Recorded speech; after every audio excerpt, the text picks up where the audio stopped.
where you're going. Freddie, will you get a taxi? Do you want me to catch pneumonia? I'm sorry, Mother. I'll get a taxi right away. Sorry.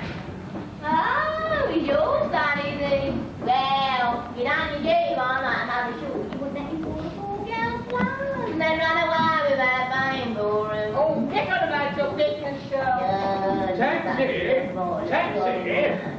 Have I done? Bazaar of a poor girl? I'm sorry, but I don't have any change. I can change all the ground. Here, that is what happens. I'm sorry, I really don't know. Wait, here. These 3 halfpence if that's any good to you. Yes, sir.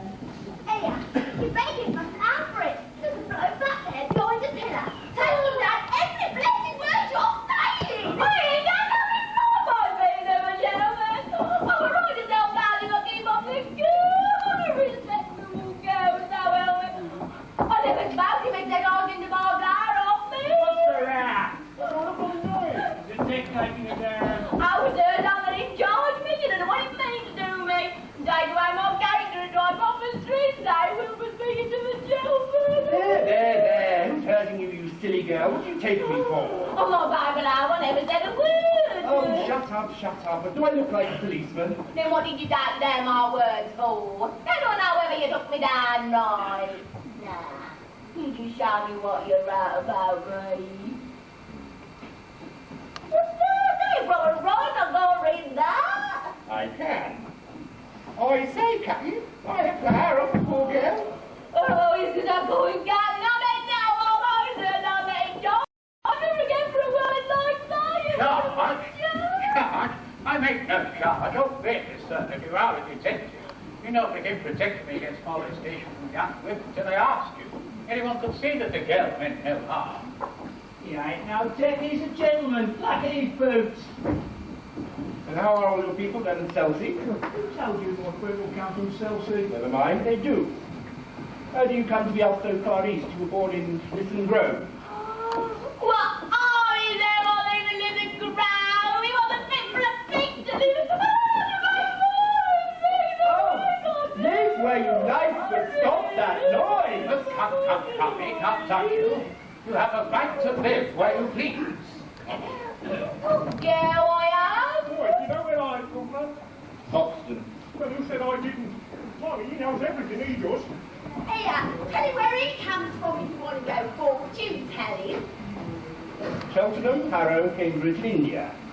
Quite right. Blimey! Yeah, it's like he's a blooming busybody, that's what he is. Can I ask you, sir, do you do this sort of thing for a living on the music hall? I have thought of that. Perhaps I will someday. He's no gentleman, he ain't. Swing away with the ball girl. Well, how do you do it, if I may ask? Oh, simple phonetic, the science of speech. It's my profession and also my hobby. So anyone can spot an Irishman or a Yorkshireman by his brogue. I can place a man within 6 miles. I can place him within 2 miles in London. Sometimes within 2 streets. Ought to be ashamed of himself. Unmanly coward. Yes, but is there a living in that? Oh, yes, such a fat one. Let him on his own business. Let the ball girl. Woman, cease this detestable bro-hoeing instantly, or else seek the shelter of some other place of worship. The right people like Santa Joe. A woman who utters such depressing and disgusting noises has no right to be anywhere. Yeah. No right to live. Remember that you are a human being with a soul and a divine gift of articulate speech. That your native language is the language of Shakespeare and Milton and the Bible. And don't sit there crooning like a billiard pigeon. No. Look at her, a prisoner of the gutters. Condemned by every syllable she utters. By rights she should be taken out and hung for the cold-blooded murder of the English tongue. Heavens, what a noise. This is what the British population calls an elementary education. Come, sir, I think you've picked a perfect example. Dinner. Here and down in Soho Square, dropping H's everywhere, speaking English any way they like. You, sir, did you go to school? What are you typing for? A fool? No one taught you to take instead of type. You're a Yorkshireman or worse, hear a Cornishman converse. I'd rather hear a choir singing flat. Chickens cackling in a barn, just like this one. Gone. Gone. I ask you, sir, what sort of word is that? It's ow and gone that keep her in her place. Not her wretched clothes and dirty face. Why can't the English teach their children how to speak? This verbal class distinction by now should be antique. If you spoke as she does, sir, instead of the way you do, why, you might be selling flowers too. I beg your pardon. An Englishman's way of speaking absolutely classifies him. The moment he talks, he makes some other Englishman despise him. One common language I'm afraid we'll never get. Oh, why can't the English learn to set a good example to people? English is painful to your ears. The Scotch and the Irish leave you close to tears. There even are places where English completely disappears.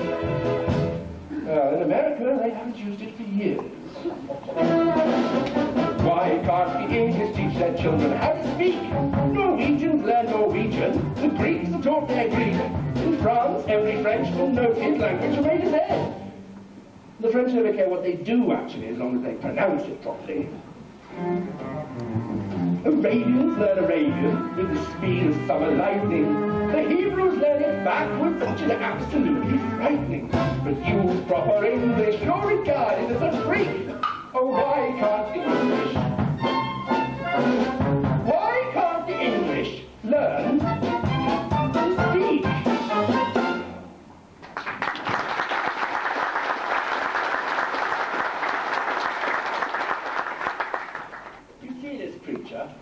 With her curbstone English, the English that will keep her in the gutter to the end of her days. Well, sir, in 6 months I could pass her off as the Queen of Sheba. What's that you say? Yes, you squashed cabbage leaf. You insult to the architecture of these noble columns. You incarnate insult to the whole area. I could pass you off as the Queen of Sheba. Wow. Fancy. You don't believe that, do you, Captain? Well, I suppose anything is possible. But I myself am a student of Indian dialect. Are you? You know Colonel Pickering, author of Spoken Sanskrit? I am Colonel Pickering. Who are you? Henry Higgins, author of Higgins' Universal Alphabet. I came from India to meet you. Well, I was going to India to meet you. Higgins! Pickering! Amazing! Where are you staying? At the council. No, you're not just staying. It's 27A Wimpole Street. Come with me. We'll have a jaw over supper. Oh, right you are. Yeah. But not going to? Or you're for me lodgings? Liar. You said you could change half a crowd. You want me stuff without you? Here! Take the old blooming basket of sixpence. Church. A reminder.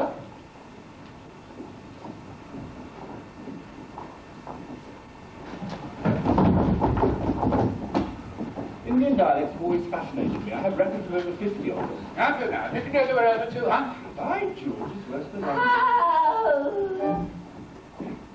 Oh! Oh! Oh! Shall we be upstanding gentlemen in fear of the presence of a ruby heiress? Would you be looking for a good partner in Isa? You won't know. It's rather dull in town, I think. I'd like me to hurry. The missus wants to open up the cancelling the free. Meet Dr. Recommends a quiet summer by the sea. Ooh, ooh, wouldn't it be lovely? Where you bound for this spring, Liza? We are in.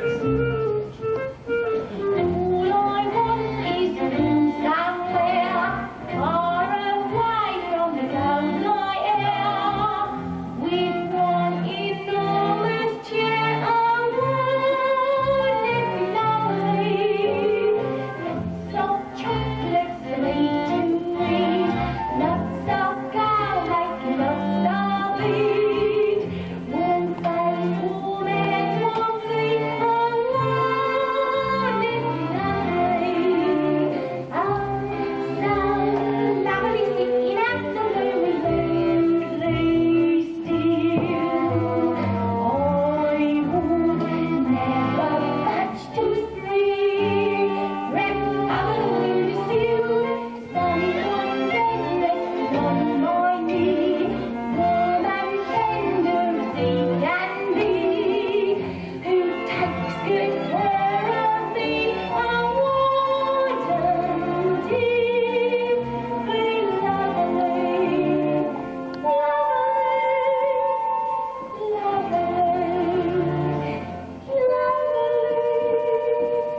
we go. Oh? What do you want to go home for? Lord, you should be long in a few minutes. It's usually good for half a crown or father, what laughs at? Loves her. That's so long. Behind the mirror, Mum. What's that got to do with it? What's half a crown after all what I'll give her? When did you ever give her anything? Anything? Boy, I gave her everything. I gave her the greatest gift any human being can give to another one. Life itself. I introduced it to this here planet ID with all its wonders and marvels, its beautiful world where the sun what shines and the moon what glows. I parked and walked through on a fine summer's night, the whole of the city of London with the sell of the flowers. And then I disappeared and left her on her own to enjoy it. Now, done it with half a crown down again. I'll take my belt off and give her a collar. You've got a good heart, old thing, but if you want to get that half a crown out of Eliza, you better have a good story to go with it. My Lord, what a lovely surprise. Not a right farthing. Nah, you won't have the heart to send your father out, your stepmother, without some liquid protection, would you?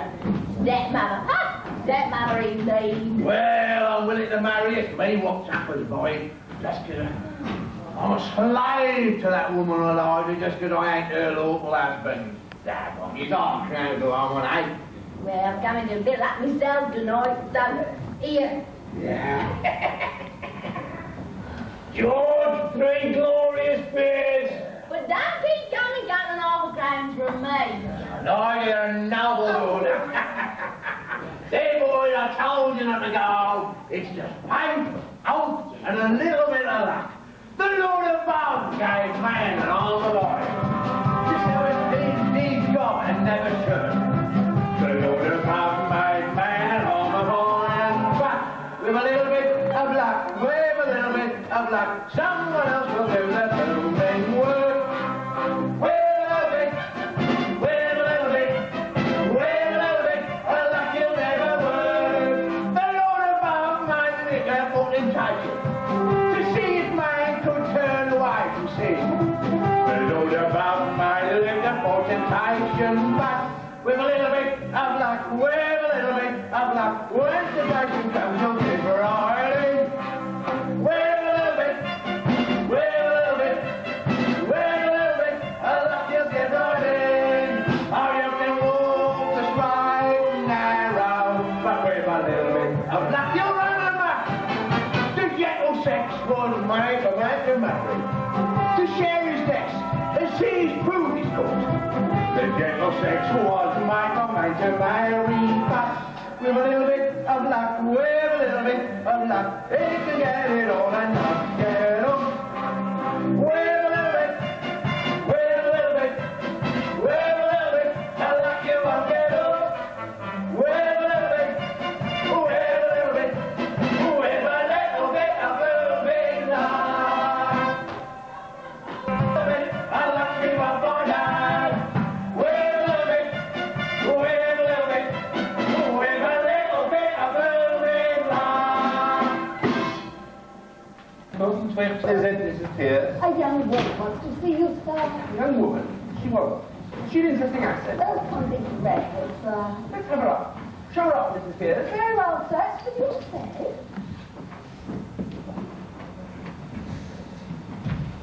This is rather a bit of luck. I'll show you how I make records. We'll set her talking and I'll take it out in Bell's little speech and broad rolling. Then we'll get her on the phonograph and you can turn her on as often as you like with the written transcript before you. Well, I jotted down last night.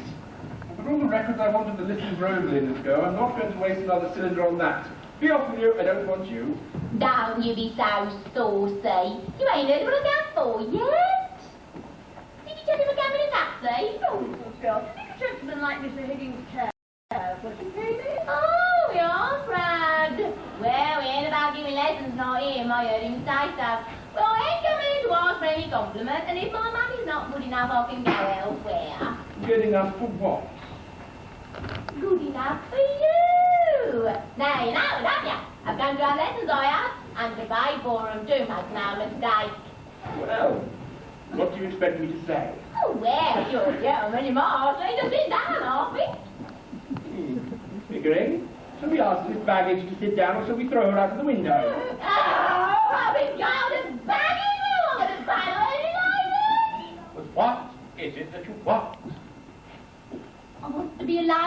Elijah. He said that he's out on the going to Tottenham Court Road. But then one time he'll have to do it more genteel. He said he could teach me. Well, here I am, ready to pay. Oh, can any favour? And he treats me as if I were dirt. Well, now, my lessons cost and I'm ready to pay. How much? Now you're talking. I thought you'd come off it when you saw John's getting back about what you done to me last night. But you done a drop in, haven't you? Sit down. Oh, well, you don't make a compliment of it. Sit down. What is your name? Eliza Dooley. Won't you sit down, Mr. Little? I don't mind if I do.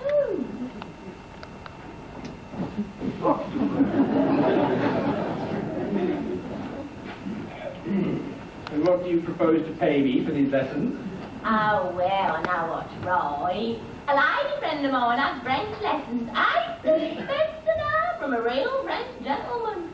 Well, you wouldn't have a bite to ask me besides for teaching me how languages you would for French. So I won't give you more than a shilling. Take it or leave it. You know, Pickering, if you consider a shilling not as a simple shilling, but as a percentage of this girl's income, why it works out as fully equivalent to 60 or 70 pounds to a millionaire. By George, it's the largest offer I ever had. Ah, 65? What are you talking about? I never offered you 65. I wanted 65. Oh, hold your tongue. I ain't got 65.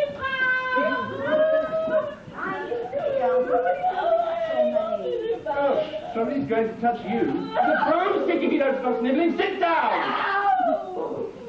What were you before, Ma? If I decide to teach you, I shall be worth 2 fathers to you. Here.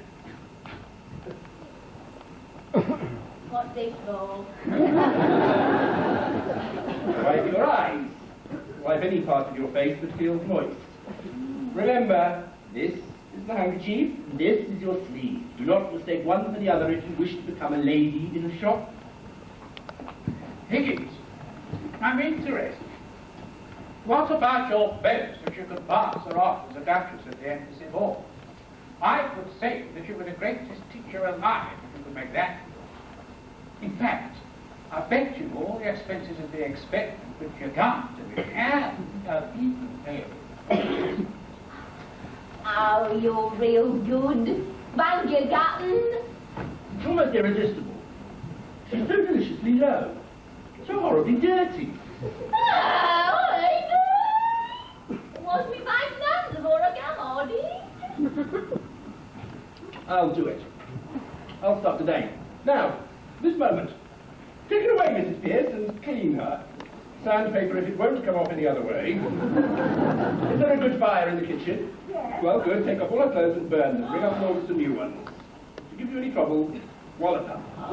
You're no gentleman, you're not to talk of that thing. I'm a good girl, I don't know what I see you are, I do. We want none of your slum-prudery here, young woman. You've got to learn to behave like a lady. Now, take her away, Mrs. Pierce. If she gives you any trouble, as I said, good thrash.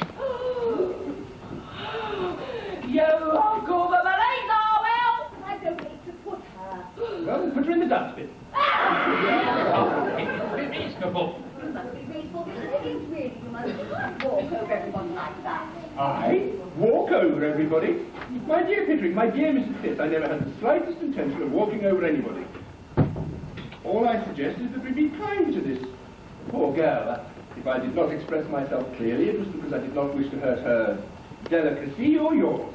But, sir, you can't take up a girl like that as though you're picking up a pebble on the beach. Why not? I don't know, because you don't know anything about her. Not about her parents. She may be married. Yawn. There, as the girl very properly says, yawn. Marry me.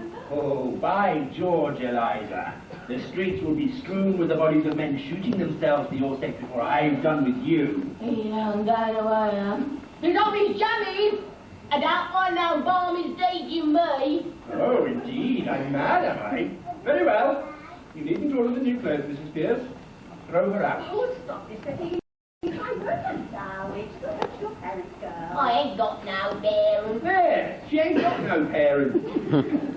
What's all the fuss about? She doesn't belong to anybody and she's of no use to anybody but me. But what will become of her? Is she paid then? No, you expensive. What will she want with money? She'll have her food and her clothes. She'll only drink if you give her money. Oh, you are a brute. Back to life. Now there's always not liquor on me. Oh, sir, you're a gentleman. Nothing to speak to me like that. Does it occur to you, Higgins, that this girl might have some feelings? Oh, no. No, I don't think so. No. No feelings that we need bother about. Have you, Eliza? Mr. Higgins, I must know what time the girl is to be here. What's to become of her when you finish your teaching? Oh, look ahead a little, sir. Well, what's to become of her if we leave her in the gutter? Answer me that, Mrs. Pierce. Her own business and not yours, Mr. Higgins. Well, when I've done with her, we can throw her back in the gutter and then it'll be your own business again. So that's all right. You've no heart, you ain't. You don't go and have your back yourself. Here. I've had enough of it. I'm going. Eliza, have some chocolate.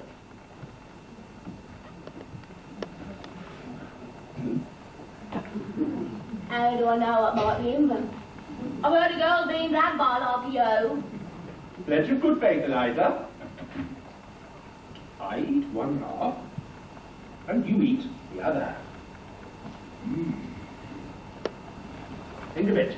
Think of chocolates. You shall have barrels of them every day, eh? I wouldn't write it, I would not do that, Think of chocolates and packages of gold, diamonds. I don't know. I'm a good girl, I am. Higgins, I really must interfere. Mrs. Pierce is quite correct. If this girl is to put herself into your hands for 6 months for an experiment in teaching, you must understand thoroughly what she is doing. Very well.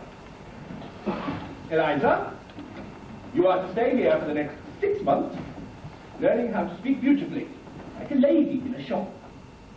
If you are good and do as you are told, you will sleep in a proper bedroom and have lots to eat and money to buy chocolates and take rides in taxis. If you are naughty and idle, you will sleep in the back kitchen amongst the black beetles and be walloped by Mrs. Pierce with a broomstick. At the end of the 6 months, you shall go to Buckingham Palace in a carriage, beautifully dressed. If the king finds out that you are not a lady, you will be taken by the police to the Tower of London, where your head will be cut off as a warning to other presumptuous flower girls. If you are not found out, you shall be given a present of 7 6 to start life with as a lady in a shop. If you refuse this offer, you will be the most ungrateful, wicked girl, and the angels will weep for you. Now, are you satisfied, Grace? Should I have put it more plainly or fairly? Come with me, Eliza. Bundle her off to the bathroom, Mrs. Pierce. You're a great body, you are. I won't stay if I don't like. And I won't let Daddy walk me either. Girl. I won't In like 6 let me months. stop staying if I would have come up here, I wouldn't. In 3, she has a good ear and a quick tongue. I'll take her anywhere and pass her off as anything. I'll make a queen of that barbarous wretch. You Higgins, forgive the bluntness, but if I'm to be involved in this business, I shall feel responsible for the girl. I hope this to be clearly understood that no advantage is to be taken of her position. What's that thing? Sacred, I assure you. Come, Higgins, this is no trifling matter. You know what I mean? I am a man of good character where women are concerned. Have you ever met a man of good character where women are concerned? Yes, very frequently. Well, I haven't. I find the moment that I let a woman make friends with me, she becomes jealous, exacting, and a damned nuisance. I find the moment that I let myself become friends with a woman, I become selfish and tyrannical. So, here I am, a confirmed old bachelor, and likely to remain so. After all, Pickering, I'm an ordinary man who desires nothing more than just the ordinary chance to do exactly as he likes and live precisely as he wants. An average man am I, of no eccentric whim, who wants to live his life free of strife doing whatever he thinks is best for him. Just an ordinary man. But let a woman in your life, and your serenity is through. She'll decorate your home from the cellar to the dome and get onto the enthralling fun of overhauling you. Let a woman in your life, and you are up against a wall. Make a plan, and you will find she has something else in mind, and so rather than do either, you do something else that neither likes at all. You want to talk of Keats or Milton. She only wants to talk of love. You go to see a play or ballet and spend it searching for her glove. Let a woman in your life and you invite eternal strife. Let them buy their wedding bands for those anxious little hands. I'd be equally as willing for a dentist to be drilling than to ever let a woman in my life. I'm a quiet living man who prefers to spend his evenings in the silence of his room, who likes an atmosphere as restful as an undisturbed tomb. A pensive man am I, of philosophic joys, who likes to meditate, contemplate, breathe from humanity bad in human boy. Just a quiet man. But let a woman in your life, and your sabbatical is through. In a line that never ends comes an army of her friends, come to jabber and to chatter and to tell her what the matter is with you. She'll have a booming, boisterous family who will descend on you en masse. She'll have a large Wagnerian mother with a voice that shatters glass. Let a woman in your life. Let a woman in your life. Let a woman in your life.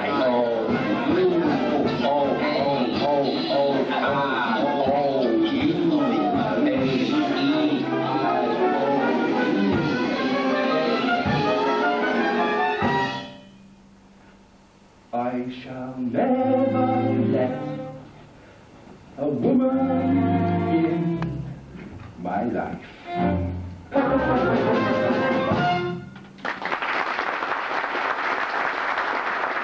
Hey, talking about Eliza. He don't know. Her father, he don't know. Oh, moved in with a swell Eliza has. Left here in a taxi, smart as paint all for herself. And ain't been home for 3 days. And then, this morning, I get a message. She wants her things sent over to 27 Hay, Wimpole Street, care of Professor Higgins. And what things does she want? A bird cage and a Chinese man. But, she says, don't bother sending any clues. I always know the Anthony in front of her. And then, boys, they're in for a booze up. The sun is shining on Alfred P. Doolittle.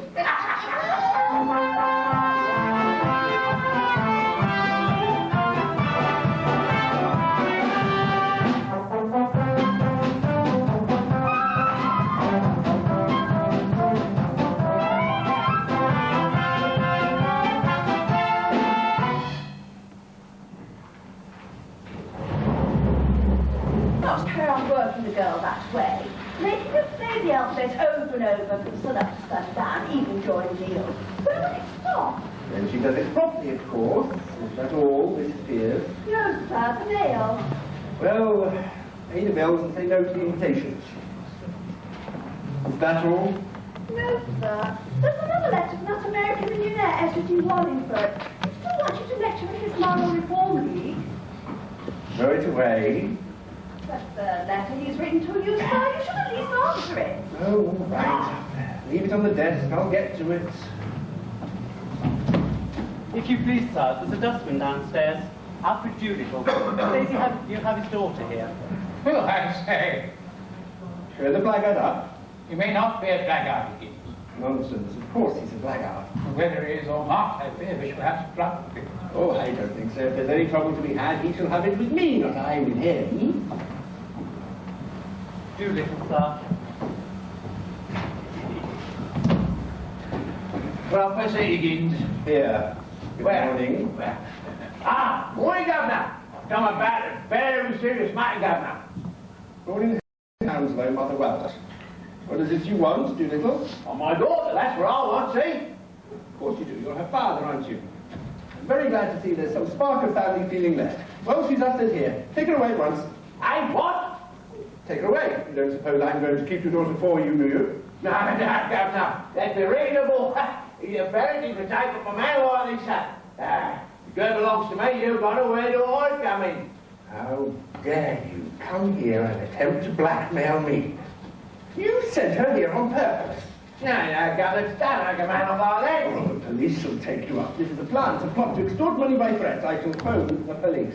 Have I had for one bright farming? I'll let the gentleman here. Have I said one word about money? Then what have you come for? Well, what would have I come for? The human, Governor. You sent her here on purpose. Now, forgive me, I never did, Governor. Then how did you know she was here? Well, if you let me get a word in edgeways, I'm willing to tell you. Why did I tell you? What did I tell you? You know, Pickering, this chap has a certain natural gift of rhetoric. Notice his native woodnotes wild. I'm willing to tell you, I'm wanting to tell you, I'm waiting to tell you. It's the Welsh in here. You didn't send Eliza, how did you know she was here? Well, she did for her luggage, didn't she? And I got to hear about it.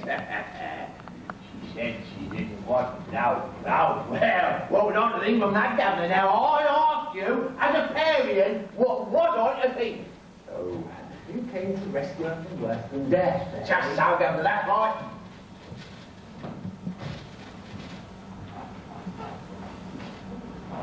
Mrs. Pierce, Eliza's father has come to take her away. Give her to him. Now, wait a minute, Governor. Wait a minute. We use men of the world, ain't we? Oh, dear. Men of the world, are we? Mrs. Pierce, you'd better go. I think so indeed, sir.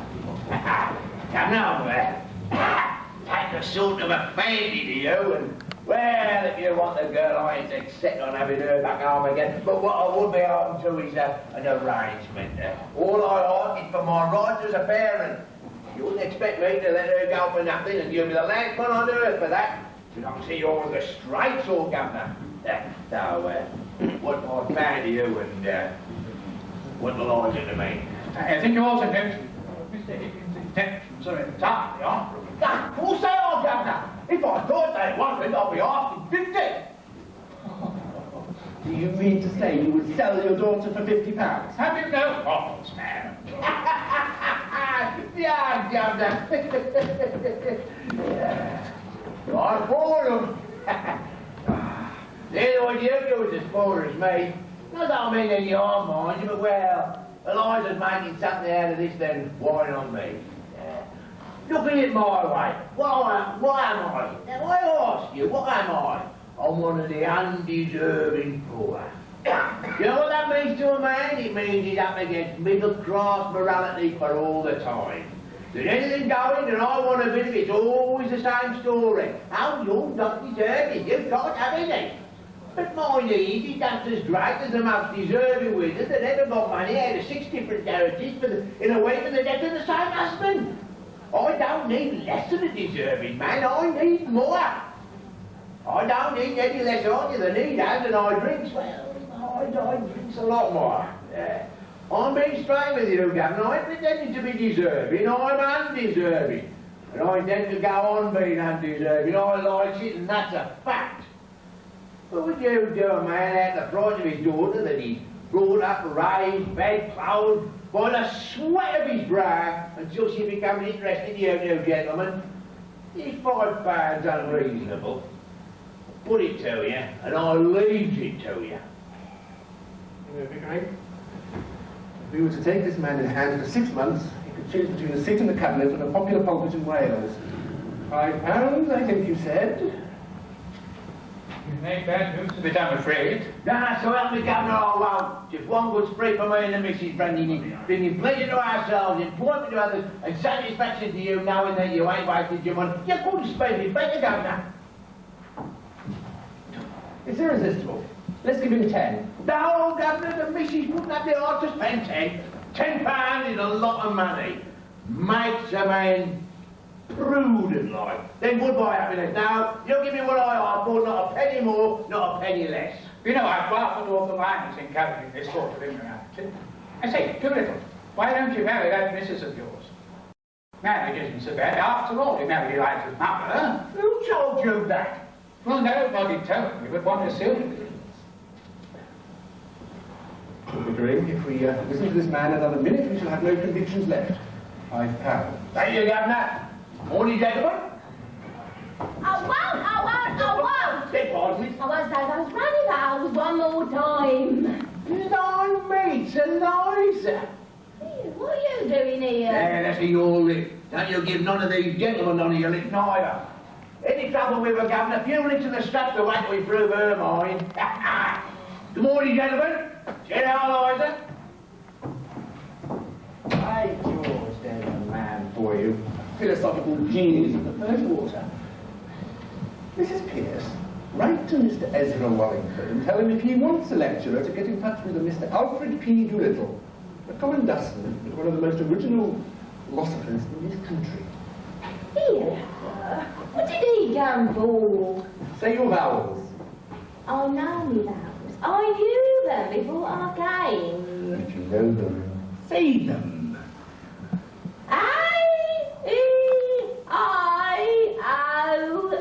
Stop. A-E-I-O-U. That's what I said. A-E-I-O-U. I've been saying it for 3 days and I haven't done no more. I know it's difficult, Miss Doolittle, but please do try to understand. It's no use explaining you, Pickering. As a military man, you should know that. Drilling is what she needs. Better to leave her or to returning to you for sympathy. All right, Higgins, if you insist, but please do try to have a little patience. Oh, of course. Say A. You ain't got no heart, you ain't. A. Aye! A. Aye!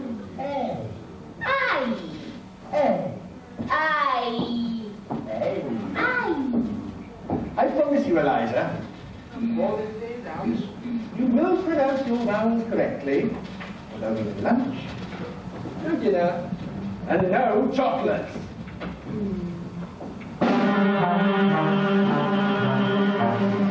Just you wait, in ratings, just you wait. You'll be sorry, but your deed will be too late. You'll be broke and all our money. We might help you, dummy money. Just you wait, in ratings, just you wait. Just you wait, in ratings, till you're sick. And you scream to make your doctor double quick. I'll be off a second later, and go straight for the theatre.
the rain in Spain stays mainly in the plain.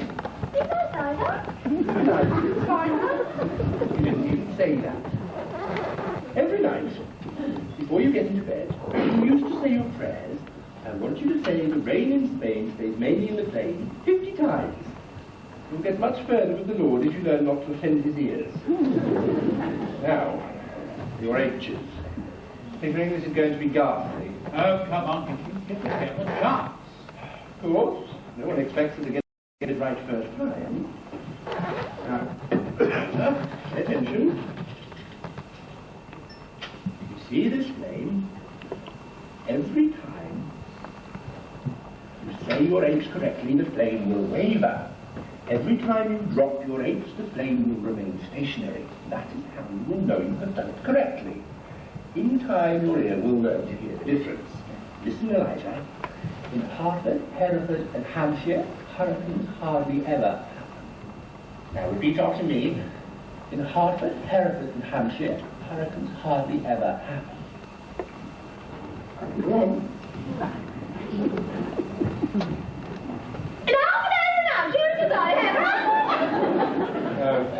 No idea at all, you know. Should I do it out? No, please.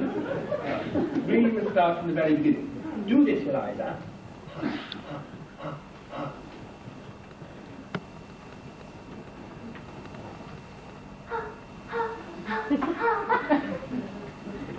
Now, go on, go on.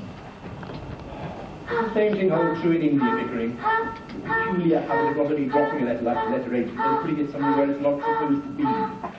You'll notice that some of the Slavic peoples have tendency to do that with their G's. They'll say linger and say linger, and turn around and say finger and say singer. Now, when we're outside, you must look that up. Go on, go on.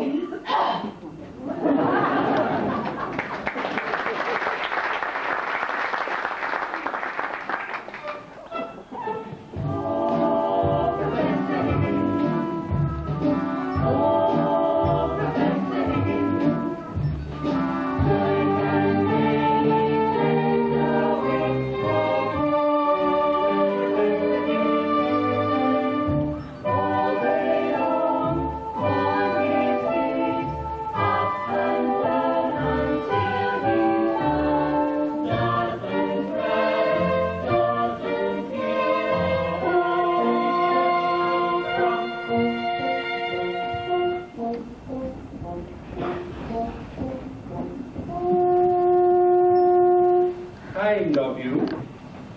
Kind of you. Kind of you. Now, Eliza, how kind of you to let me come. How kind of you to let me come. No, kind of you, kind of you. It's like a cup of tea. Kind of you, cup of tea. Say, cup of tea. Cup of tea. Cup of tea. A cup. Awfully good cake. I wonder where Mrs. Pierce gets it. Yeah, it's brought. It's absolutely delicious. But by the way, have you tried the flying cake?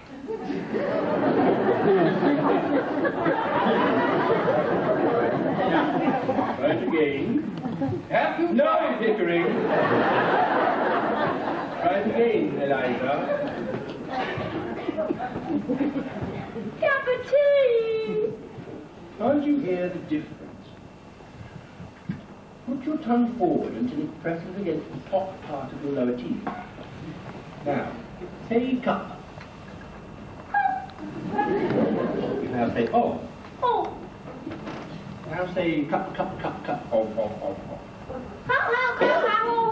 oh. Well, go on. Take it, that really was the most gorgeous tea. But I honestly don't think I can eat another thing. Quick, finish off the strawberry tart. No, thanks for that. It seems such a pity to waste them. Anyway, so there's somebody who's meant to be buying strawberry tart.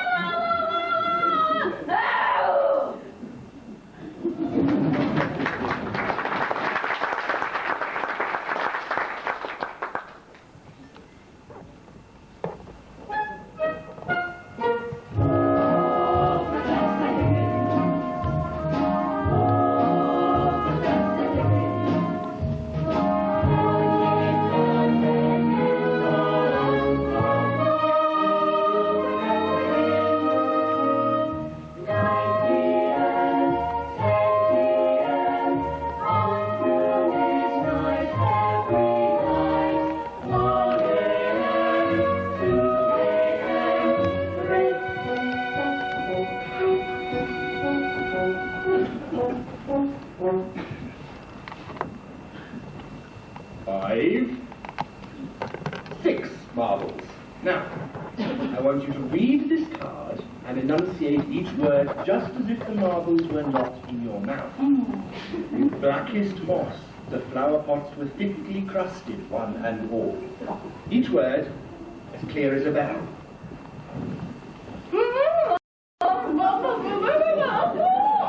I say, Higgins, are those pepper bread necessary? If they were necessary to Demosthenes, they are necessary for Eliza Doolittle. Now, carry on, Eliza. But perhaps the pepper's too difficult, I know. Why not try something simpler? How about the owl and the pussycat? That's a Higgins! Hear the girl.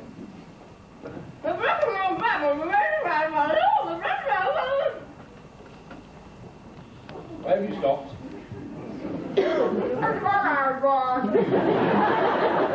Well, never mind, I've got plenty more.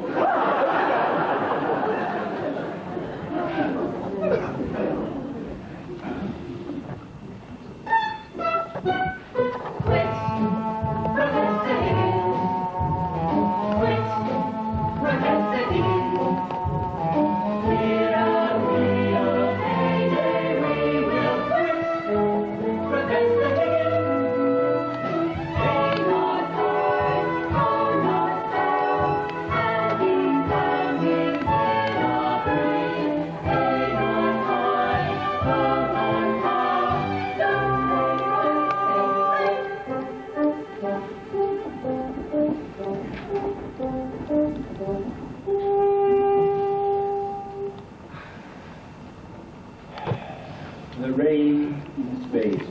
Stays mainly in place. I can't. I'm so tired. I'm so tired. Oh, for God's sake, Higgins, it must be 3 o'clock in the morning. Be reasonable. I always reasonable. If I can go on with a blistering headache, Eliza, if you can. I have headache too. Here.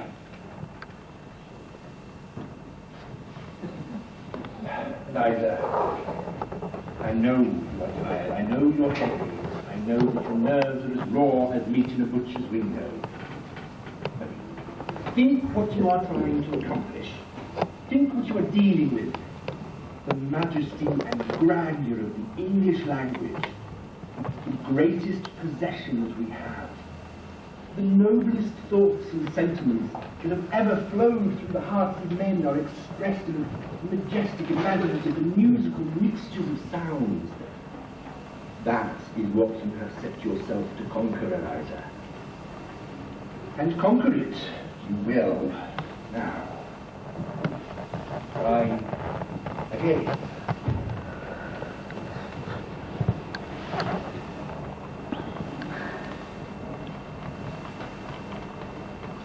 The rain in Spain stays mainly in the plain.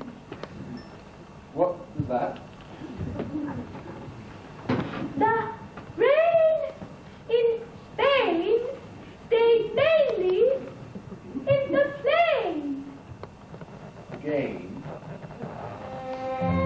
The rain in Spain stays mainly in the plain. I think she's got it. The rain in Spain stays mainly in the plain. By George, she's got it. By George, she's got it. Now, once again, where does it rain? On the plain, on the plain, And where's that soggy plain? in Spain, The rain in Spain stays mainly in the plain. The rain in Spain stays mainly in the plain. In Hartford, Hereford, and Hampshire, Harrison, hardly have fun. How kind of you to let me come. now once again, where does it rain? On the plain, on the plain, And where's that lofty plain? in Spain,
fine progress. I think the time has come to try her out. Quite well, thank you, Mr. Pierce, and you? Very well, sir. Oh, excellent. Let's take her out in public and see how she fares. The way of my dreadful pounding, do you know what it might have been? Pounding? I heard no pounding. Did you, Pickering? Yeah. Well, if this continues, Mrs. Pierce, you'd better see a doctor. I know. Let's take her to the races. The race. Yes, my mother's box at Ascot. We'll consult your mother first, of course. Oh, of course. No. Better to surprise her. Well, let's to bed. First thing in the morning, we'll go off and get her a gown. Get on with your work, Eliza. Very early in the morning. Well, what better time to work than early in the morning? Where does one go for a lady's gown? Why? How do you know that? Got knowledge. Is it? Well, we mustn't get her anything too flowery. I despise those gowns with sort of a weave here and a weave there. Something plain and simple and elegant is what's called for. Perhaps with a sash. Yes. Just right. Sash.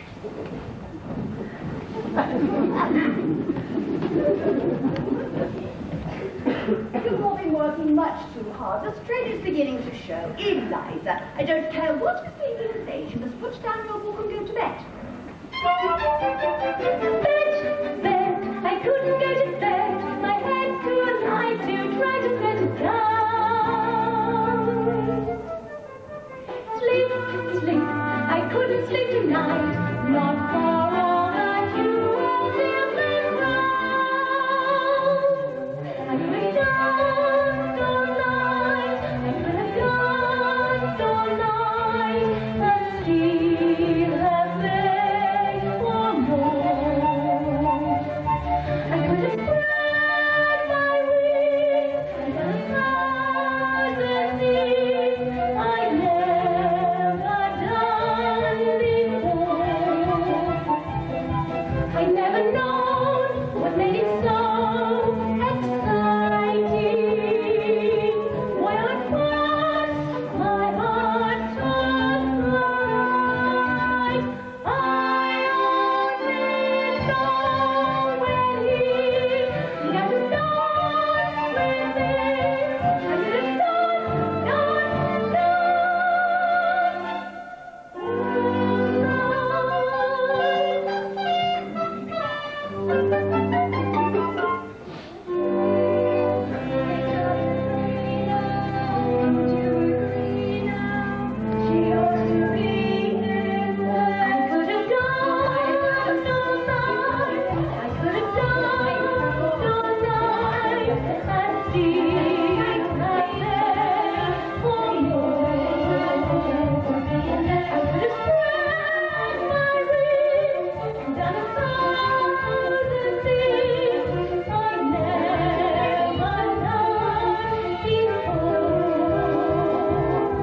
I'd never known what made it so exciting.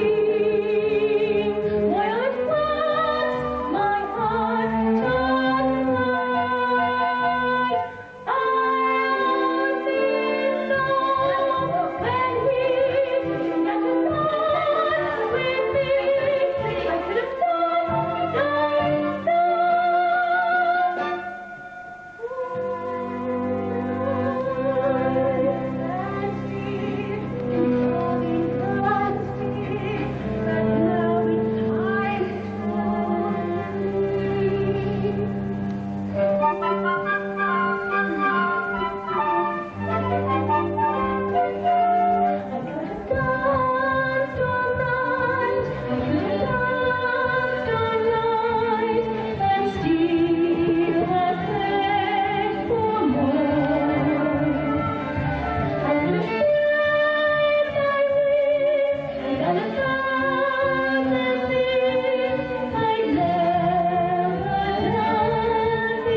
understand. Do you mean that my son is coming to Ascot today? Yes, he is. As a matter of fact, he's here.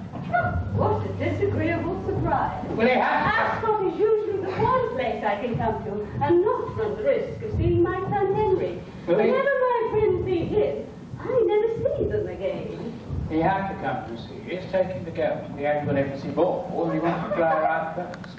Beg your pardon? You know, the annual embassy ball. Yes, I know, the ball. But what girl? I'm sorry, didn't I explain that? No, Colonel, you did not. Well, it's quite simple, really. One night I went to Covent Garden to hear one of my favourite authors, Aida. Oh, incidentally, they didn't do Aida that night. No, they did something else instead. Now, what was it?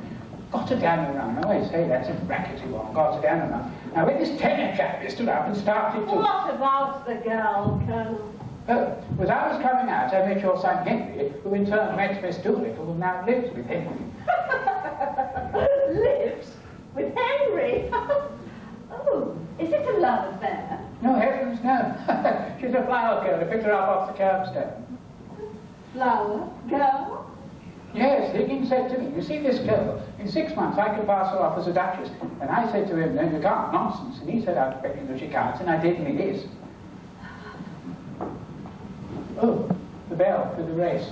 You must excuse me, Mrs. Higgins, I must go and fetch her. But Colonel Pickering, am I to understand that Henry is bringing a flower girl to Ascot? Yes, that's it precisely. Oh, I say, jolly good, Mrs. Higgins, jolly good. Yes. I shall have to ask Charles to stay close to the car, for I have a feeling that I may be leaving abruptly.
Oh, darling, have you seen Pickering? Oh, you do look nice.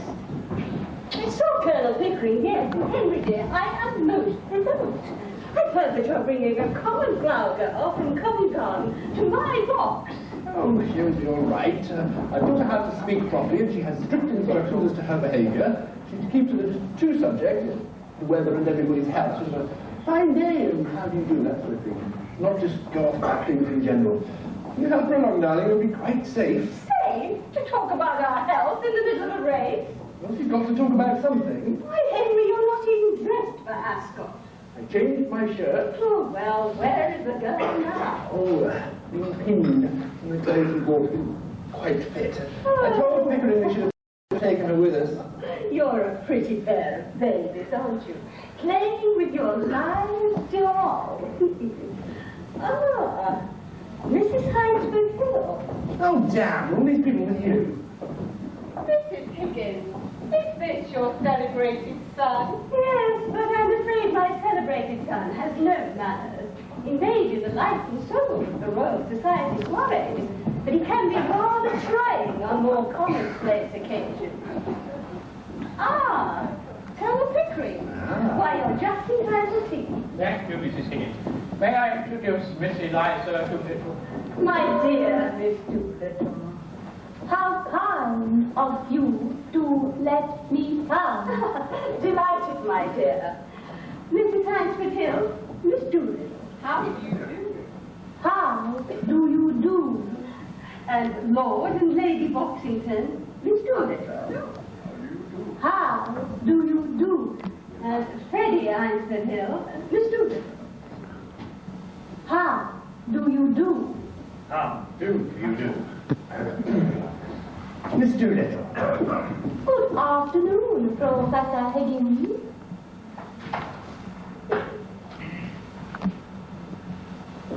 The first race was very exciting, Miss Doolittle. I'm so sorry you missed it. Will it rain, do you think? It's me in the play. But in Hartford, Harryford, how is this hardly ever happened? Oh, very funny. That young man? I bet I got it wrong. I do hope it's not any unspeakable weather. It brings on so much influenza, and our whole family is affected. My aunt died of influenza, so they said. But it's my belief they done the old woman.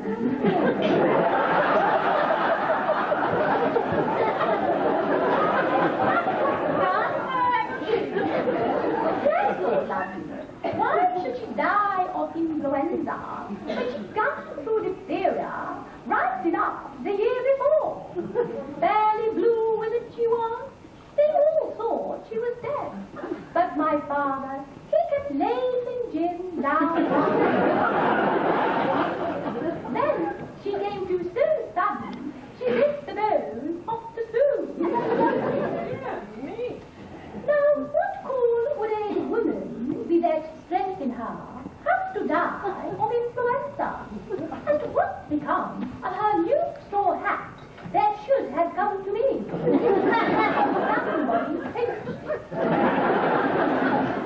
And what I say is, them that thinks it, done her in. John, The new small talk. Do someone in means to kill them. You surely don't believe your aunt was killed? Do I not? Them she lived with would have killed her for a hat pin, let alone a hat. But it can't have been right for your father to pour spirits down her throat like that. He meant her killed. Not her. Gin was mother's milk to her.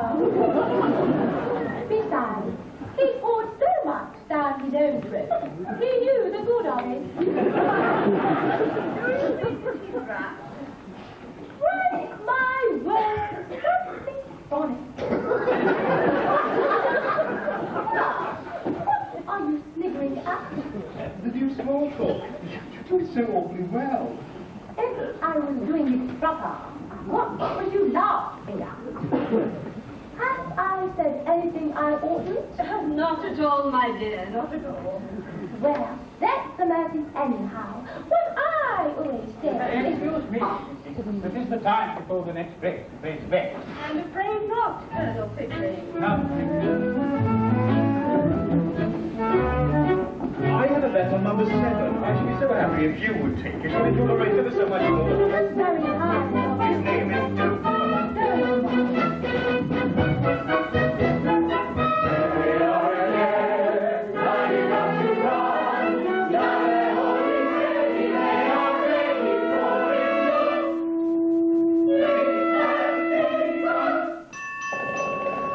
Come on, Nova. Come on. Come on, Nova. Come on, Nova.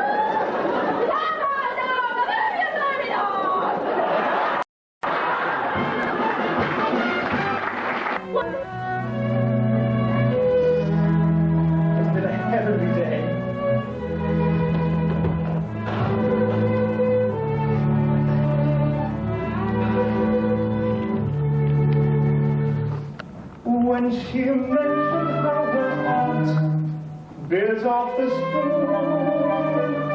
She completely done me in, and my heart went on a journey to the moon when she told about her father and the gin.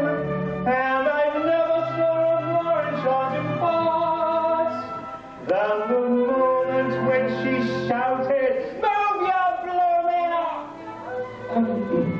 Is Miss Doolittle with her? Freddie Eynsford Hill. If she doesn't remember me, tell her I'm the chap who was sniggering at her.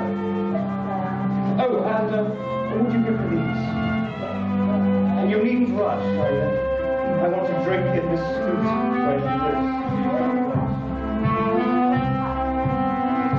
I have often walked down the street before, but the pavement always stayed beneath my feet before.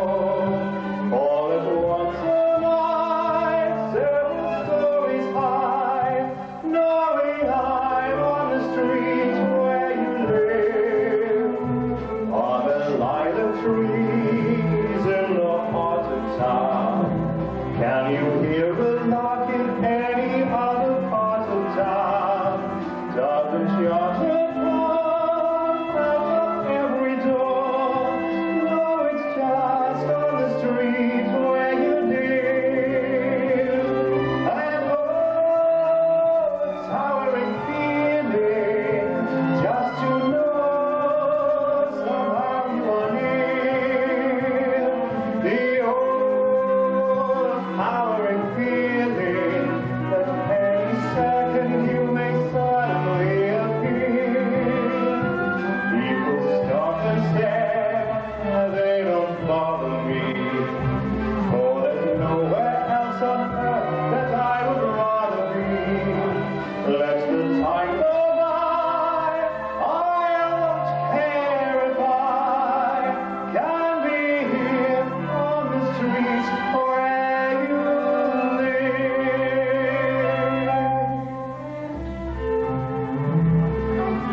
Yes. I'm terribly sorry, sir. This beautiful lady doesn't want to see anybody ever again. But why? She was magnificent. Of course. Tell her I'll wait. Don't you see? I'll be happy here. Stop and stare, they don't bother me, for there's nowhere else on earth that I would rather be.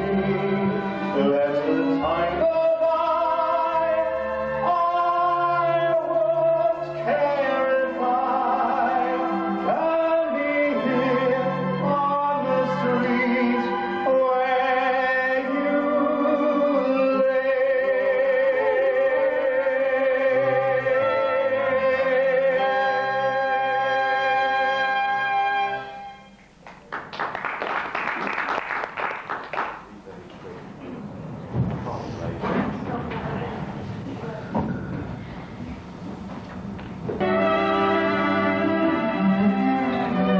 Miss Doolittle, you look beautiful.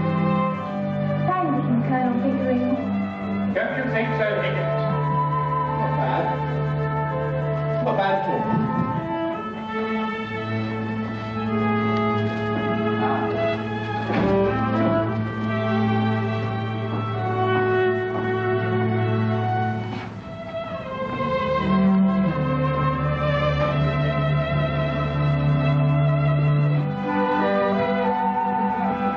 Help him, we must help Pickering.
Eliza came right back with Is that all? No.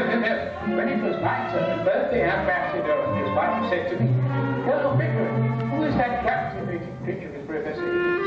And what did you say? Well, I was stumped for a moment, then I collected myself and I said, Miss Eliza. Oh my, that's what I've been thinking of, Colonel. Oh, Mrs. Higgins, do you think Eliza will make it? Oh, I do hope so. I've grown terribly fond of that girl. Professor Henry Higgins.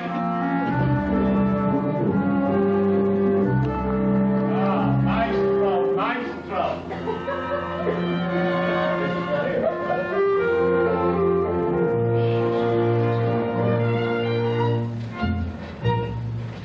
I'll have to read it because I've got time this. I haven't got the damn glasses, I can't see everything.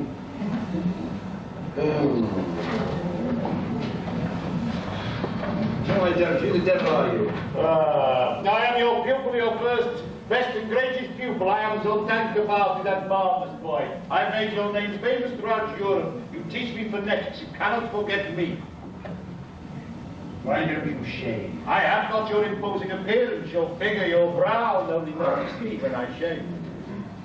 Where did you get all those old coins? Oh, decoration for language. The Queen of Transylvania is here this evening. I am indispensable to her at these international parties. I speak 32 languages. I know everybody in Europe, no imposter escaped my detection. And now, Professor, you must introduce me to this glorious creature you escorted this evening. She fascinates everyone. Not since Mrs. Langtry came to London. His Excellency, Dr. Themistocles Stephanos. And this so-called Greek diplomat pretends he cannot speak English, but he does not deceive me. He is the son of a Yorkshire watchmaker. He speaks English so vigorously that you dare not utter a word of it without betraying his origin. I help him to pretend that I'm making faces in the homes. I make them all pay. I look forward to meeting you. Go then. Where's Eliza? Upstairs, after the adjustments. Come on, Higgins, let's not listen. Let's just get back to it. Oh, Henry, do you think it's wise to stay? Stay? Why not? Miss Eliza Doolittle. Ah.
that you would rue it. I doubted you'd do it, but now I must admit it, that's actually you did.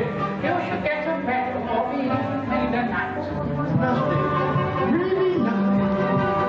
All alone you heard every obstacle in sight. No, wait. Give credit where it's due. A lot of the glory goes to you. But you're the one who did it.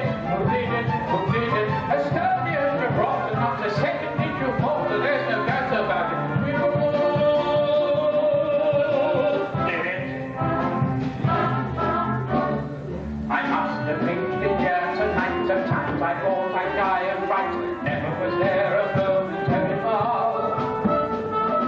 Shortly after we came in, I saw that my speech easily win. And after that, I found it deadly dull.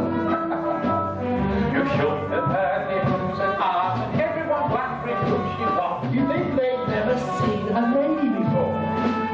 But when the Prince of Transylvania asked to meet her and gave his arm to lead her to the wall, I said, did it.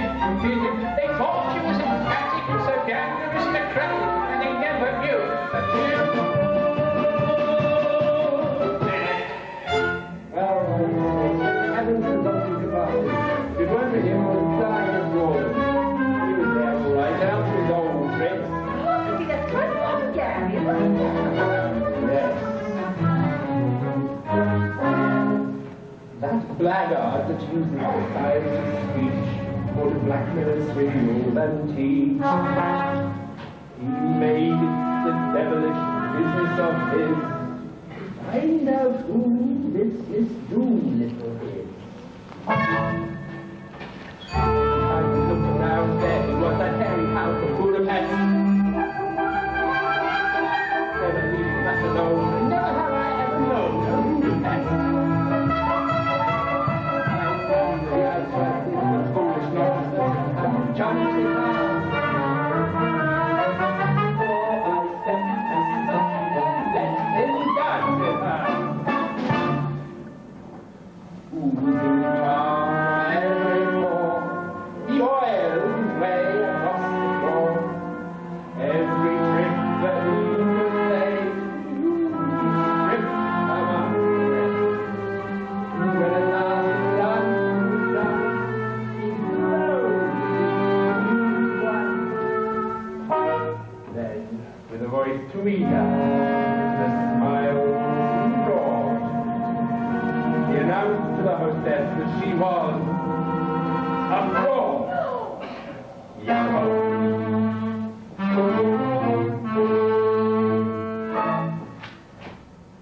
Her English is good, said she is in the case of foreign. Others are instructed in their native language. English can learn. The lovely men are studying whether Anglo-Gaelic is Bavarian. I said that she was born Hungarian. Not only Hungarian, but of royal blood. She is a princess.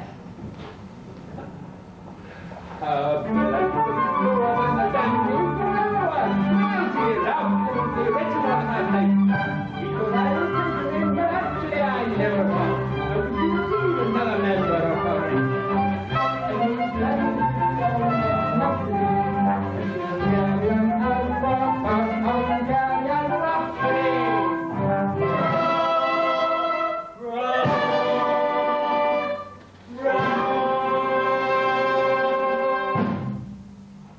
Well, all I can say is thank God that will over. Now, at least I can go to bed without regretting tomorrow.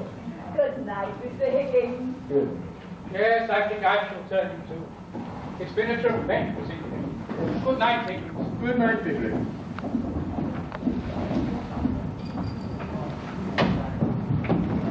Mrs. Clare? Damn. I meant to tell her I wanted coffee in the morning instead of tea. Leave a little temperature, Eliza, would you? By the way, There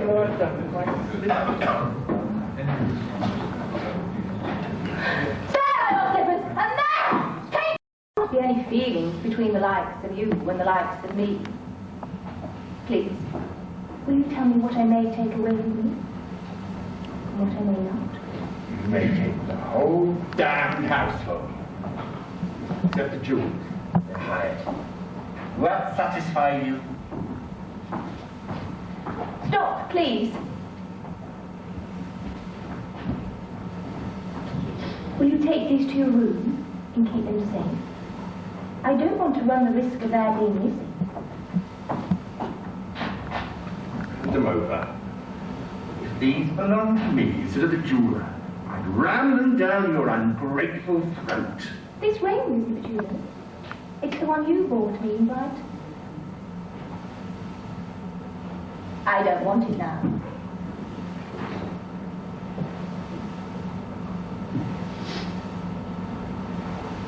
Don't you hit me! Hit you? You infamous creature! How dare you accuse me of such a thing? It is you who have hit me. I'm glad. I've got a little of my own back anyhow. You have caused me to lose my temper. A thing that has hardly ever happened to me before. I prefer to say nothing more tonight. I am going to bed. You'd better leave your own note for Mrs. Pierce about the coffin, or it won't be done by me. Damn the coffin, damn Mrs. Pearson, damn you, and damn my own folly in having lavished my hard-earned knowledge and the treasure of my regard and intimacy on a heartless gutter snow.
Sheets and sheets.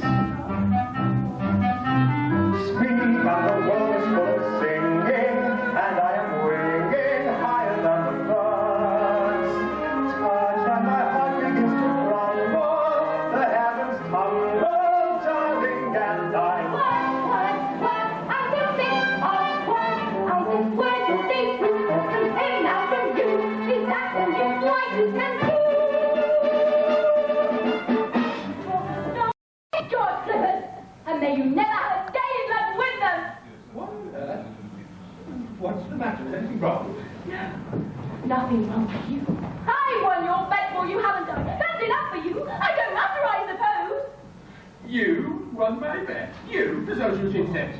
I won it. What do you throw those strips at me for? Because I wanted to smash your face in. I'd like to kill you, you selfish brute. Why did you leave me where you picked me out of? In the gutter. Now you stand done, it's all over. And then now you can throw me back again there. Do you? No. The creature is there after all. Oh! Claws in, you cat. How dare you show your temper to me? Sit down and be quiet. What's to become of me? What's to become of me? How the devil do I know what's to become of you? What does it matter what becomes of you? You don't care. I know you don't care. You wouldn't care if I was dead. I'm nothing to you. Not so much as those slippers. Those slippers? Those slippers. I didn't think it made any difference now. Why have you begun going on like this?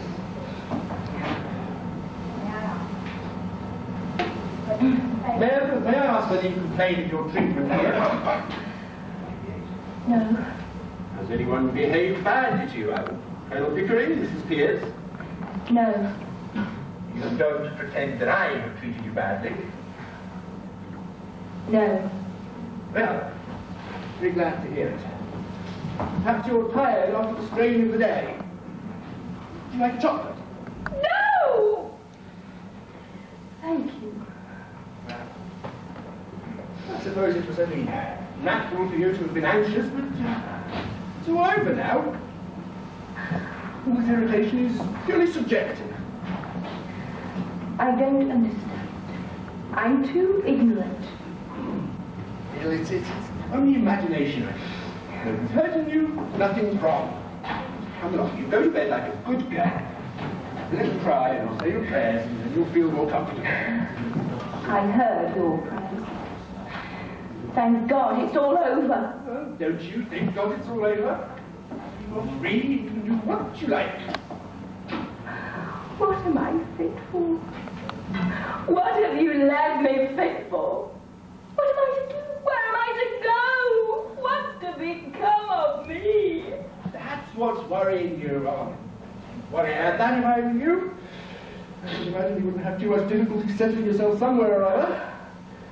Although I hadn't quite realized you were going away. You might marry, you know.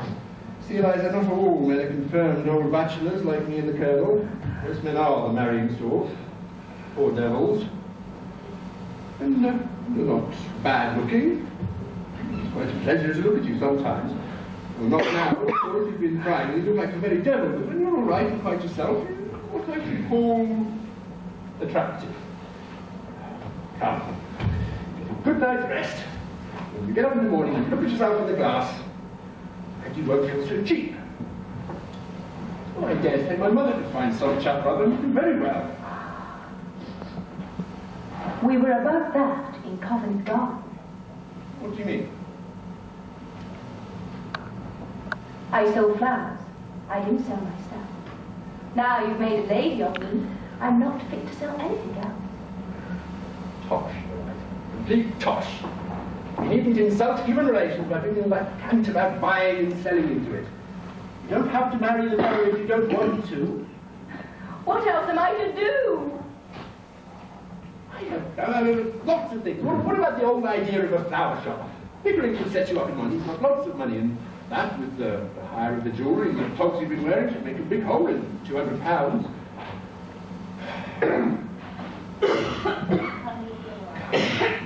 You'll be all right. Now I must off to bed. I'm devilishly sleepy. Anyway, I was looking for something. What was it? Your slippers. Oh, yes. You shy little thing.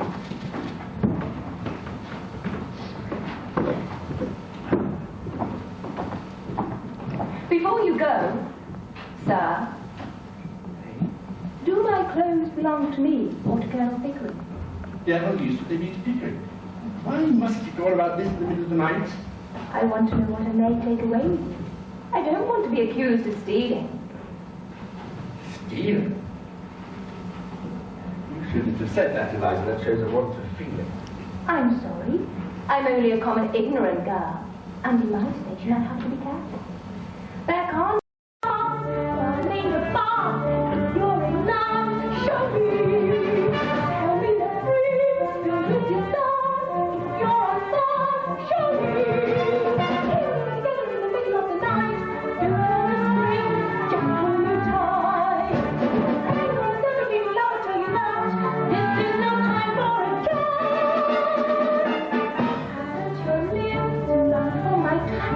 Do say how much. Show me.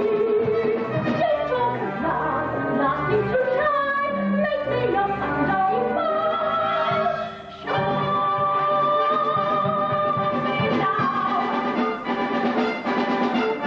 Sing me no song, read me no rhyme. Don't waste my time. Show me. Please don't ignore or be sick. Don't make a speech. Show me.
You see, Harry, he's no mercy.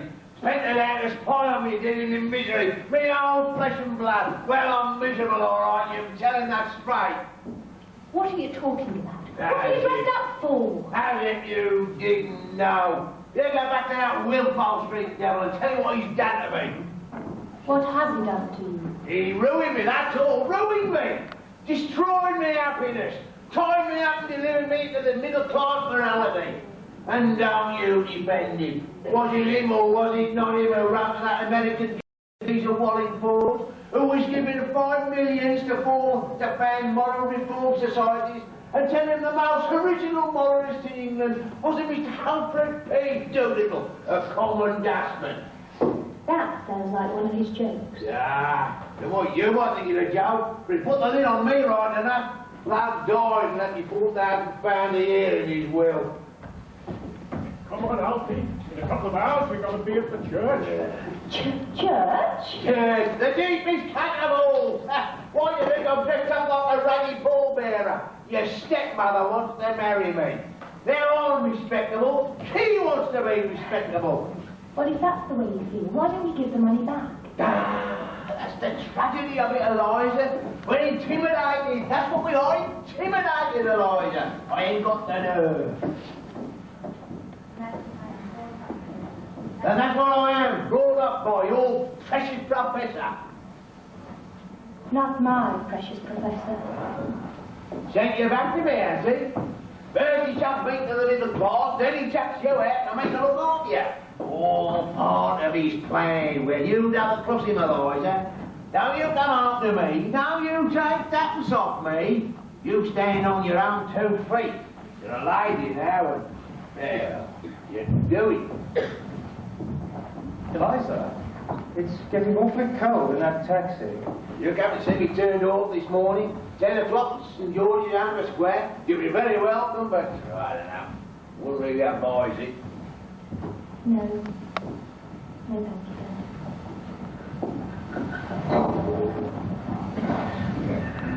you. Are you all finished here? Yes, Freddie. I'm all finished here.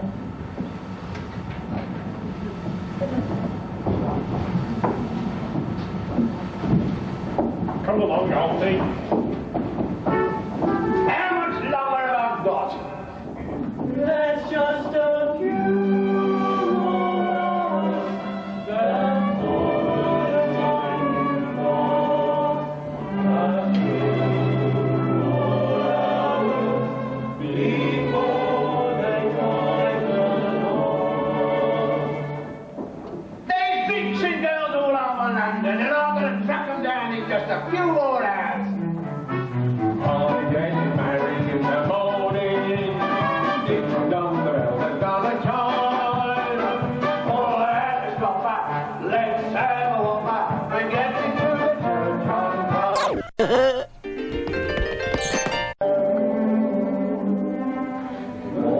Morning is weary as the sky.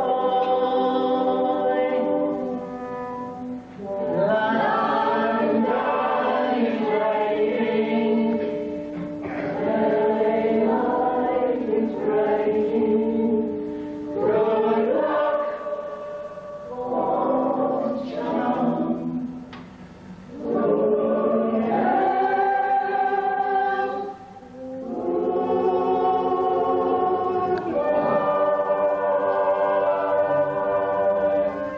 I'm getting married in the morning. Ding dong, the bells are gonna chime. All after me, and all after me, and get me to the church, get me to the church. Come on, Sally, get me to the church. Come on,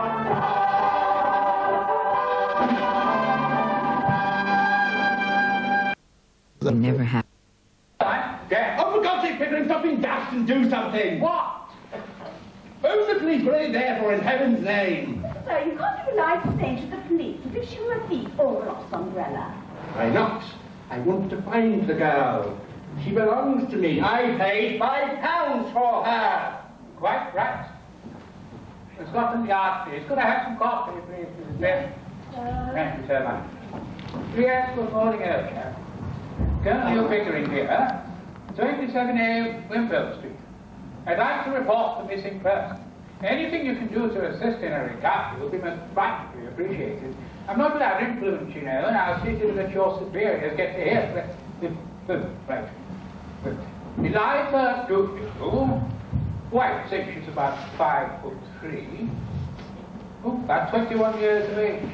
Her eyes. Blue. Blue. Her hair, well, it's a sort of a fair, neutral, sort of not Blonde. Blonde. Blonde. You heard what he said, blonde. Yes, yes, this is a resident. No, sometime between 3 and 4 this morning. Oh, no, she's no relation at all. Let's just say she's a good friend. Now, see here, my good man, I'm not at all pleased with the tenor of that question. What the girl does here is our affair. Your affair is to get her back here so she can continue doing it. What in all of heaven prompted her to go? After such a triumph at the ball. What could have depressed her? What could have possessed her? I cannot understand the wretch at all. Higgins, I have an old school chum at the Home Office. I've called him. Perhaps he can help. Whitehall 7244. Women are irrational. That's all there is to that. Their heads are full of cotton and rags. They're nothing but exasperating, irritating, vacillating, calculating, agitating, maddening, and infuriating hags. Brewster budget, please. Yes, check it out.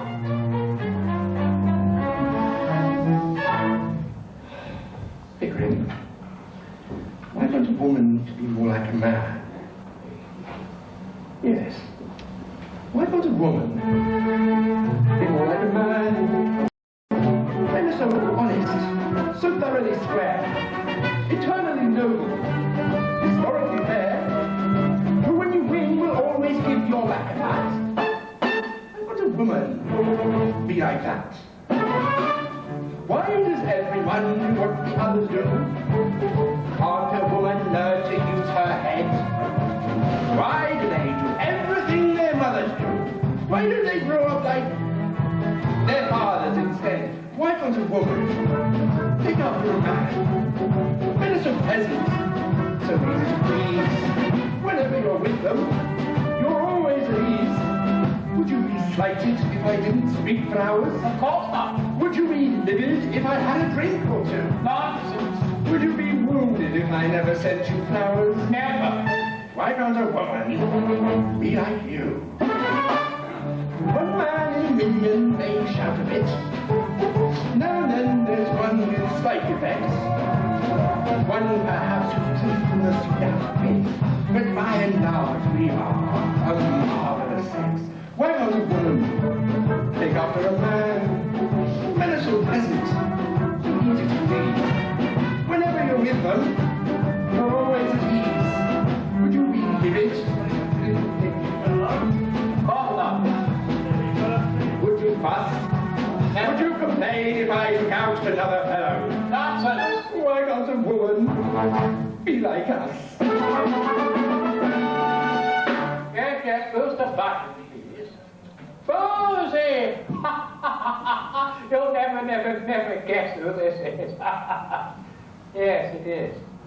By George, what a memory. It's so good to hear your voice again, Posey. How long? 13 years? Is it really? Oh, my goodness me, that's a lot of water under the thing. Listen, Posey, I'll tell you why I called. Something rather unpleasant has happened at this end. I wondered if I could come over and see you. I can? Yes, good. Thank you, Posey. I'll be there right away. Yes. Thank you, Posey. Goodbye. I'm going over to the Home Office, Mrs. Pierce. Hope we find the Colonel Pickering. Mr. Higgins will miss her. Mr. Higgins will miss her. Blast Mr. Higgins. I shall miss her. Pickering! Pickering! Where's the Colonel? He's gone over to the Home Office. There's a fine fellow. I'm upset. and he runs to help. Why can't a woman be like me?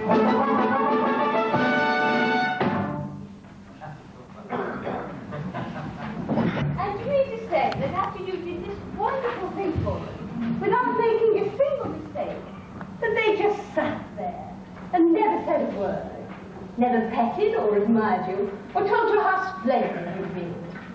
Not a word. Well, I think that is simply appalling. Believe me, I shouldn't have thrown the slippers at him. I'd have thrown the fire irons. Mother! Oh, I thought it would be too long. No, stay where you are, my dear. Mother, where the devil are you? Remember, last night, you not only danced with a prince, but you behaved like a princess. Mother, the damnedest... You. How do you do, Professor Higgins? Are you quite well? But of course you are. You are never ill. Would you try for some tea? Don't you try that game on me. I taught it to you. Get up and come home and stop being a damn fool who caused me enough trouble one morning. Oh, very nicely put indeed, Henry. What woman could refuse such an invitation? How did this creature get here in the first place? Eliza came to see me, and I was delighted to have her. And if you don't promise to behave yourself, I shall have to ask you to leave. You mean I'm to put on my Sunday manners to this thing I created out of the squashed cabbage leaves of Covent Garden? Yes, dear. That's precisely what I mean. A damned first. Oh, Eliza, how did you ever manage to learn manners with my son around? It was very difficult. I should never have known how ladies and gentlemen behave if it hadn't been for Colonel Pickering. He showed me that he felt and thought about me as if I was something better than a common flower girl. You see, Mrs. Higgins, apart from the things one can pick up, the difference between a lady and a flower girl is not how she behaves, but how she is treated. I know I shall always be a flower girl to Professor Higgins, because he always treats me as a flower girl, and always will. But I know I shall always be a lady to Colonel Pickering, because he treats me as a lady, and always will. Henry, please don't grind your teeth, dear. Here, Mom, shall I show him into the garden? Oh, the vicar and the professor. Good heavens, no. I'll see him in the library. Eliza, you have my full permission to have my son evicted if he starts breaking things. Oh, and Henry, if I were you, I should speak to two subjects, the weather and your health. Well, Eliza, had a bit of your own back, if you like to call it. Have you had enough? Are you going to be sensible? Do you want any more? You want me back only to pick up your secrets and put up with your tempers and fetch and carry for you. Said I want to be back at all. Oh, indeed. Then what are we talking about? Talking about you, not about me. If you come back, I shall treat you as I have always treated you. I can't change my nature, and I don't intend to change my manners. My manners are exactly the same as Colonel Pickering's. That's not true. He treats a flower girl as if she was a duchess. Yes, I treat Duchess as if she were a flower girl. Oh, I see. The same to everybody. Just so. You see, Eliza, the secret is not having good manners or bad manners or any particular sort of manners. It's having the same manner for all human souls. The question is not whether I treat you rudely, but whether you've ever heard me treat anybody else any better. I don't care how you treat me. I don't mind you swearing at me. I don't mind a black eye and a hand on your finger. But I won't be passed over. Then you'd better get out of my way or I won't stop for you. You talk about me as if I were a motor bus. So you are a motor bus. All bounce and go, and no consideration for anyone. But I can get along without you. Don't you think I can't? I know you can. I told you you could. Don't try and get around me. You'll have to. And so I shall. Not you, or any soul on earth. But I shall miss you, Eliza. Well, You have my voice on your gramophone. When you feel lonely, you can turn it on. It has no feelings to her. I can't turn on your soul. Oh, you are a devil. You can twist the heart in a girl as easily as you can twist her arms to hurt her. What am I to come back for? For the fun of it. What I took you on for in the first Will place. you may throw me out tomorrow if I don't do everything you want me to? Yes, and you may walk out tomorrow if I do everything you want me to. And live with my father. Yes, or sell flowers, or would you rather marry Pickering? I wouldn't marry you. You're nearer mine than what he is. Dan.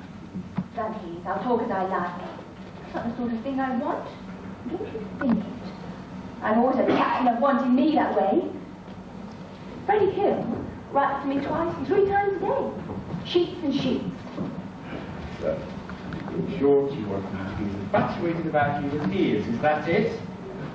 No, I don't. That's not the sort of thing I want from you. I want a little kindness. I know I'm a common ignorant girl, and you're a book-learned gentleman, but I'm not dirt under your feet. What I'd done was not for the dresses and the taxes. I did it because we were pleasant together, and that I'd came to care for. Not for you to want to make love to me. I'm not forgetting the difference between us, but more friendly-like. Yes, of course. That's just how I feel. Oh, and how Pickering feels. And I say you're a fool. That's not a proper answer to give me. And it's the only answer you'll get until you stop being a plain idiot. If you're going to be a lady, you've got to stop feeling neglected by the men that you know. They don't spend half their time snivelling over you and the other half the time giving you black eyes. You find you cold, unfeeling, and selfish. Be off with you, the sort of people that you like. Marry some sentimental hog with lots of money and a pair of thick lips to kiss you with and a pair of thick boots to kick you with. If you can't appreciate what you've got, you better get what you can appreciate. I can't talk to you. You turn everything against me. I'm always in the wrong. I'll marry Freddie, I will. As soon as I'm able to support him. Freddie! What, that poor idiot that couldn't get a job as an errand boy and he had the guts to try for it? Woman, do you not understand? I made you a consort for a king. Freddie loves me. That makes him king enough for me. I don't want him to work. He wasn't brought up to it as I was. I'll go be a teacher. What will you teach in heaven's name? What are you talking about? I'll teach phonetics. Ha, ha, ha. I'll offer myself as an assistant to that brilliant Hungarian. That humbug. Toady ignoramus, teaching my discoveries, my methods. Oh, you take one step in that direction and I will wring your neck. Do you hear? Ring away. What do I care? I knew you'd strike me one day. Ah, that's done. You ain't ring it down.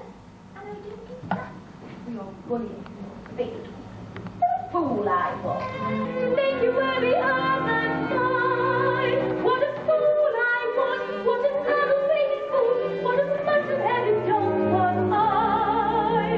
No, my reverberating friend, you are not the beginning and the end. You impudent huss. There is an idea in your head or a word in your mouth that I didn't put there. There'll be spring every year without you. England still will be here without you. There'll be fruit on the tree and a shore by the sea. There'll be crumpets and tea without you. Autumn music will thrive without you. Somehow cakes will survive without you. And their skin will be rain on the plains and its days. Even that will remain without you. I can do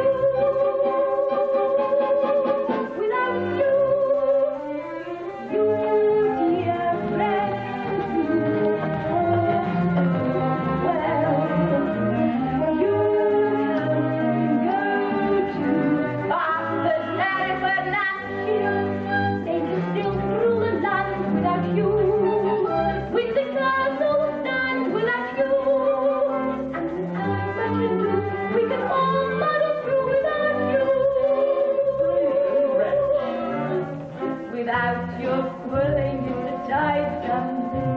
Without your twirling, it's the earth can sing. Without your pushing, if the clouds roll by. If they can do without you, ducky, so can I shall not feel alone without you. I can stand on my own without you. So go back to your shell. I can do bloody well without. By George, I really did it. I did it. I said I'd make a woman, and indeed I did. I said that I would do it. I knew it. I knew it. I said I'd make a woman and succeed. I did. By George, Eliza, you're magnificent. 5 minutes ago, you were a millstone around my neck. Now you're a tower of strength, a consort battleship. I like you like this.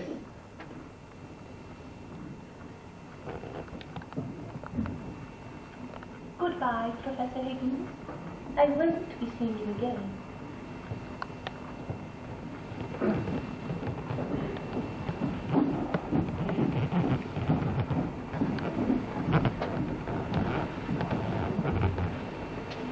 Mother? Mother? What is it, Henry? What has happened? She's gone. Well, of course, dear. What did you expect? Well, what am I to do? Do without, I suppose. So I shall. If Higgins' oxygen burns up her little lungs, let her seek some stuffiness that suits her.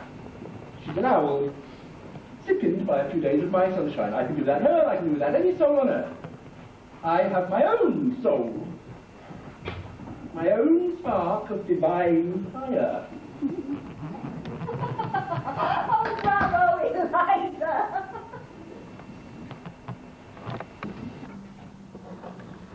I've grown accustomed to her face.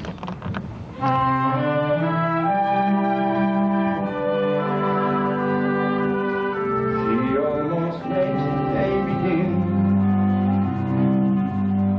I've grown accustomed to the tune, whistles night and noon, her smiles, her frowns, her ups, her downs, are second nature to me now. Like breathing out, breathing in. I was serenely independent and content before we met. Surely I could always be that way again. And yet, I've grown accustomed to your voice, accustomed to your breath, accustomed to my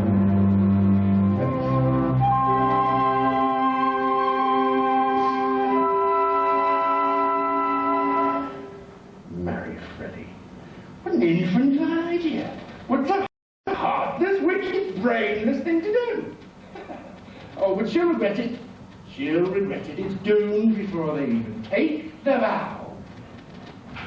I can see her now, Mrs. Freddie Hansfield, in a wretched little flat above a store. I can see her now, not a penny in the till, and the bill collector beating at the door. She'll try to teach her things I taught her, and end up selling flowers instead, begging for her bread and water, while her husband has his breakfast in bed. In a year or so, when she's prematurely grey, and the blossom in her cheek is turned to chalk, she'll come home and lo, hear the barks run away, with a social climbing heiress from New York. Poor Eliza. How simply frightful.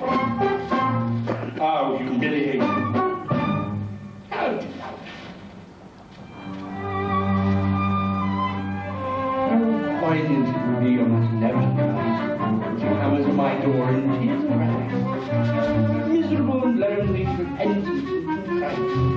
Will I let her in or throw her to the wolves? Give her kindness and the treatment she deserves. Back. Throw the baggage out! I'm the most forgiving man. The sort who never could, ever would, take a position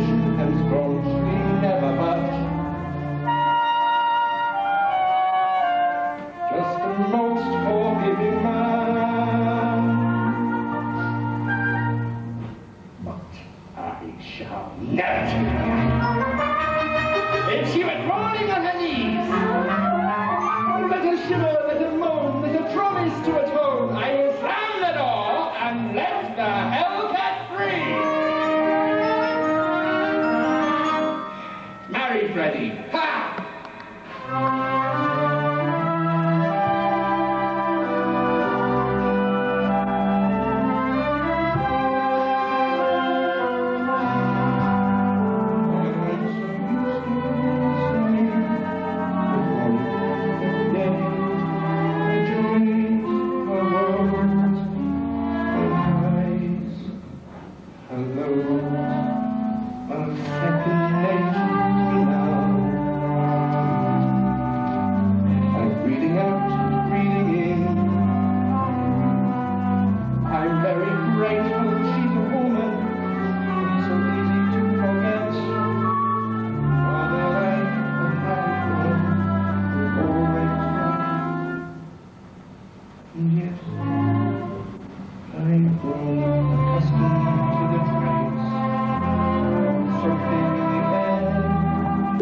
But then won't date me unless I can do it more genteel. He said he could teach me. Well, here I am ready to pay, not asking any favour. And he treats me as if I were dirt. I know what lessons cost and I'm ready to pay.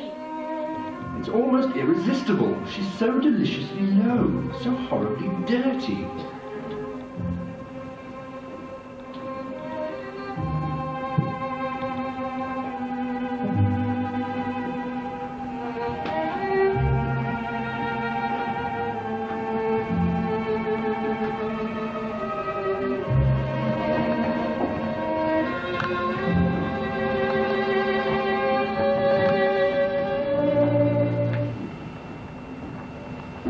I washed my face and hands before I began. I did. Where the devil are my slippers?